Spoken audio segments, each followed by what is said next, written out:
আরে তাড়াতাড়ি করে আমি আইফোন 12 প্রো ম্যাক্সটা চুরি করে নেই।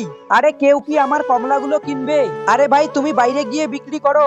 আরে ভাই বাইরে কেউ নিতে চায় না, তার জন্য তোমাদের দোকানে নিয়ে এসেছি। ও ভাই আমরা তো বলছি নিব না, তুমি এখন এখান থেকে চলে যাও। ঠিক আছে ভাই, তাহলে আমি চলে যাই। আরে ভাই তোমাদের দোকানে সিসিটিভি সব ঠিকঠাক আছে তো? আরে ভাই সব তো ঠিকঠাক আছে, কিন্তু এখনো চেক করা হয় নাই। আরে ভাই দাঁড়াও, আমি এখনই সিসিটিভি গুলো চেক করতেছি। ঠিক আছে ভাই, তাহলে এখন আমি আসি। আরে ভাই যাবে ঠিক আছে, কিন্তু একটু দাঁড়াও, আগে সিসি ক্যামেরা গুলো চেক করুক। আচ্ছা ভাই ঠিক আছে। আচ্ছা ভাই ততক্ষণে আমাকে 1 লাখ কমলা দিয়ে দাও। আচ্ছা ভাই দিতেছি। আরে আমার আইফোন 12 প্রো ম্যাক্সটা কোথায় গেল? আমার তো মনে হচ্ছে তুমি আমার আইফোন 12 প্রো ম্যাক্সটা চুরি করে নিয়েছো। আরে আমি আবার কেন আইফোন 12 প্রো ম্যাক্স চুরি করতে যাব? আরে ভাই তুমি চিন্তা করো না, আমি সিসিটিভি চেক করতেছি।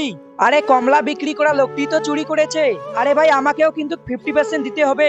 ঠিক আছে ভাই, তোমাকেও দেবো, কিন্তু তুমি কাউকে বলবে না। বন্ধুরা তারপর কি হলো সেটি দেখার আগে তোমরা যদি টাকার থেকে বেশি মাকে ভালোবাসো, তাহলে ভিডিওটি লাইক দিয়ে চ্যানেলটিকে সাবস্ক্রাইব করে রেখে দাও।